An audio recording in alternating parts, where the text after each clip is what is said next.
More than one person have asked me about books, which books of reference I may recommend. And unfortunately, I have to tell you, there is no book I can recommend you. I will have to write it myself.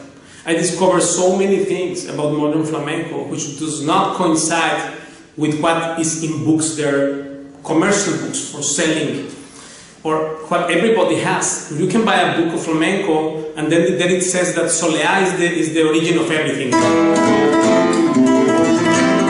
Right? But one day, after, I also believe it before, by the way, many years, but then one day, like 20 years ago, maybe 15, and then I was with Paco in his place, and then someone pulled out this argument that Soleá is the beginning of everything, and Paco said, no, this is not true. It is the jaleo, actually, the 6/8 jaleo. This thing, and the gypsies played it with their hands in the table, and then from there came the Soleá, and from there it was derived to bulería, etc. So all this flamencologist thing, and so many kitsch snob fellows there that think they know about flamenco. They don't know one thing, because just to begin this the tree of how this palo and that palo, this is not true. If you talk with Paco with that, you will be shocked. I was shocked by listening to him saying this is just not, this is the version of the peñas only, of these traditional guys, which are narrow-minded and obsolete.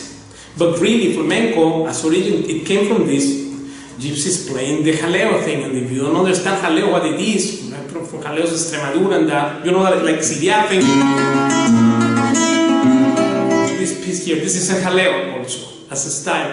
So the nature of this is that in books, commercial books, you don't find good knowledge. In jazz music, in classical music, you can find great books that are referenced, but in flamenco, I don't want to recommend you something which is for tourists. So I am sorry, but this is the reality, and more than one people, almost every week someone asks this lately, that where are books that have, with which I can quote, for one guy wanted it for a PhD and another for another research in the university, people, serious people who want to study, and I understand that it sounds a bit shocking, but which books we could do. Actually, if I don't open this channel to explain what Paco de Lucia meant, actually what is his style, nobody can play this anymore. In fact, when I came out with this channel, some people hate me because they had this misconception that nobody can do the Paco de Lucia stuff.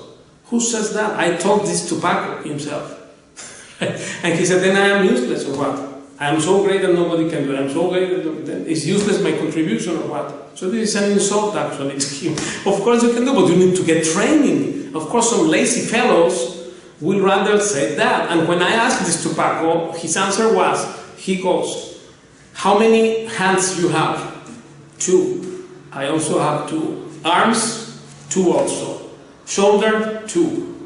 Head? 1. Okay, you lazy fellows, you are not practicing properly.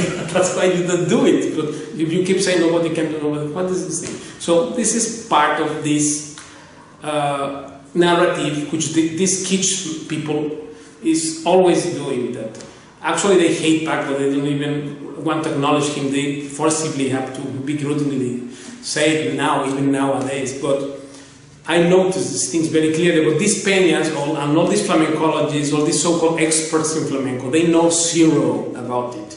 Because when I saw that Paco dismantled all these misconceptions that the Soleá was the beginning, and then how come the 6/8 was this jaleo thing, origin of the 12 beats, and all these things, what does it mean, the seguirilla, how it is, Why this? Because the fandangos and the sevillanas are regional music. It's not even considered flamenco that. So this is all crazy, and how the tangos became so.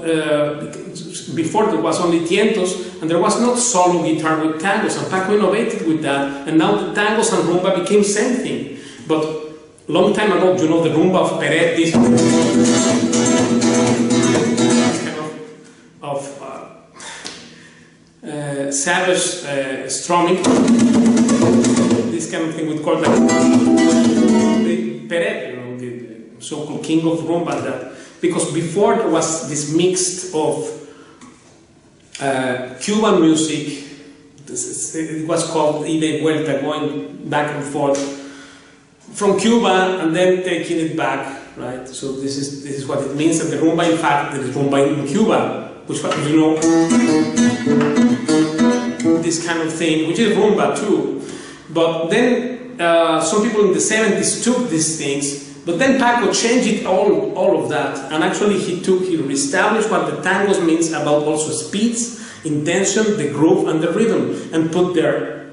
He equated tangos with rumba also. It became same also Camarón de la Isla. You can understand in the main albums there, which you need to listen at least 4 albums of Paco de Lucia with Camarón de la Isla, and those are the most important albums, which are Como el Agua, Viviré, Calle Real, and Potro de Rabia. And these 4 things contain all of that knowledge. Why there are tangos, bulería, and these things?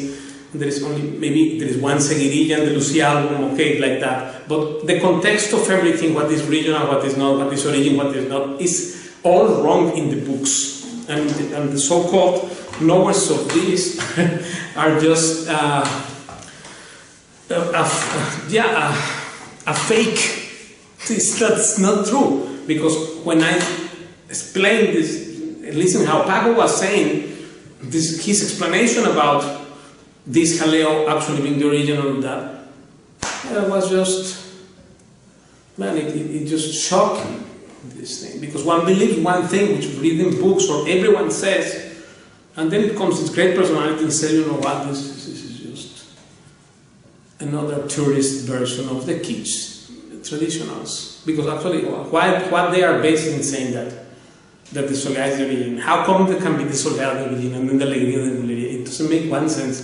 He explained me why it is actually. So books, as you see, are not good. But I would have to write one with what he said. But in fact, this channel has 2,300 videos, so you can use this channel as a book also.